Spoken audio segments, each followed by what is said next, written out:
Here we have a snapshot taken from YouTube video, which is not obviously well lighted. We have an overexposure problem here, which too many light came from the outside to the lens. Definitely no. Now we have a backlight problem. Because the object is set in front of glittering window, we have a high contrast, and because of that, even a face of this object, this young lady, is not recognizable. So this is big no, and try to avoid that. You have to switch position of your camera and object in order to have a much better imaging than here. Okay, here we have obviously a shadowing problem. There is 2 lines goes over face of this young guy, and this is definitely no in filming. Big unwanted shadows are definitely no. Now moving to good-looking scene. I respect that factor a lot because I believe you need a nice background in order to move all those limits that your video can have. So I'll show you an example here. At first you can say everything is good here, but I see a lot of dirty details.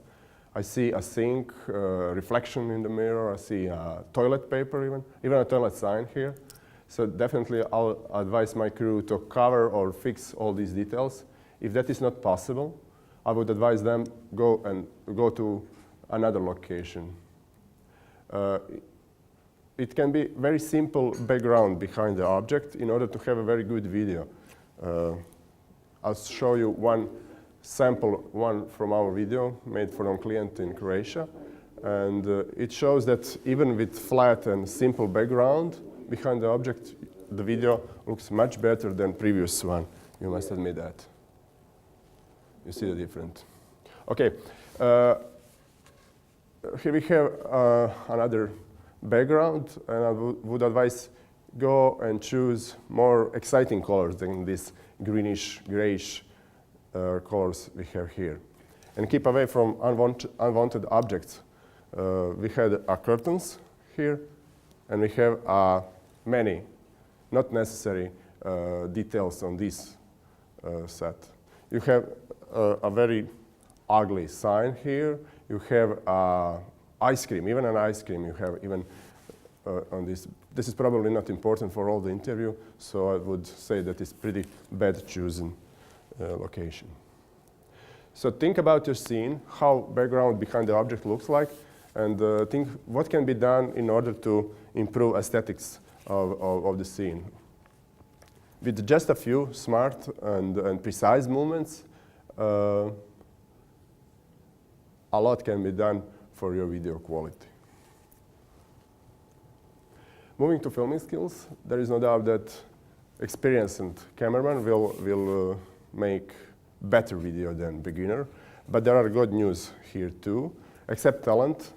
Only what differentiates you, like beginners, from the skillful cameraman is a lot of work, a lot of experiments, and learning from the professionalist.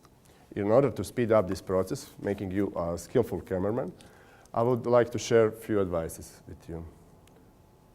Prepare yourself for filming. That means bring all necessary accessories and tools. Think about clean lens. Think about having a battery, spare one. Think about conditions in time of filming. So prepare yourself. It will help. This is about stopping recording at logical points. That will help your editor. In case you need to move to another location, you have to move your tripod and camera, then stop recording at the first point. Don't record all that movement, and start the recording at the next location. I would advise you to try to relax your interviewee, because your video will benefit from that too. Try to, at least you can introduce yourself and start a little chit chat, or you can try with some small joke. Emotions are great. Those precious moments are definitely something that bring pluses to your video. So if you can record smiling, nodding at least, or crying, joy jump, hugging, anything that definitely will help your video. Okay, think about having close-up shots, or at least medium shots, because having too many wide shots will make your video too ordinary. Watchers will start to think, hey, nothing special here, everybody can film that, and definitely that is not what you want for your video. And use tripod. Tripod is small, but such a great tool that will help your video stabilization, but it will help your watchers not to feel seasickness during their filming, during the watching your film. Here we have a few tripods here behind the ad. We have a small, of course, for small cameras, and we have a bigger for heavier cameras, or in case when production requests very fast and very precise camera movement. Okay, now moving to last from the layers I mentioned at the beginning. It is about editing skills. You'll learn much more about editing from Marco after you come back with your raw materials about the hotel. But in the meantime, I would like to share just a few good advices. Okay, I would definitely advise you go and try any software existing on the market, but then decide in favor just one and master it. That means don't jump between all those options on a monthly basis. Before you start video editing, you have to organize your video files, separate those that should be trashed immediately, that are not good, but move all those the files that could be potentially used for the final video product. So separate each item. Think about having options during editing. I personally would ask cameraman if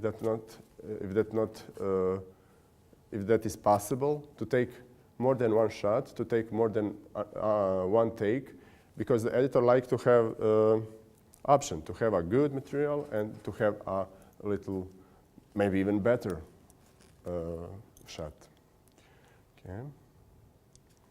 Keep the rhythm of the video. That means you don't have to leave 5 minutes long sentence without doing anything.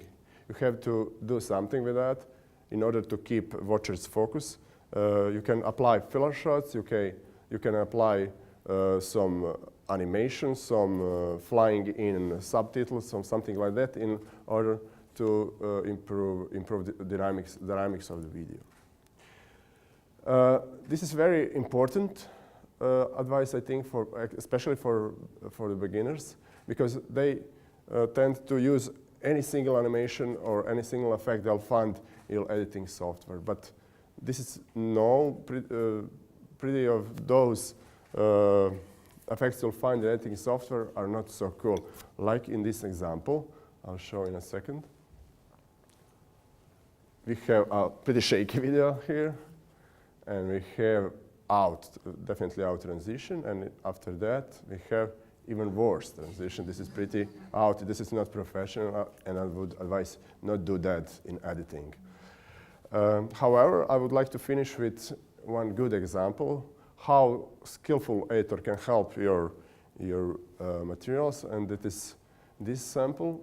Marco did color correction and all other magic, and he managed to produce from pretty bad raw materials on the left side, pretty good final product on the right side.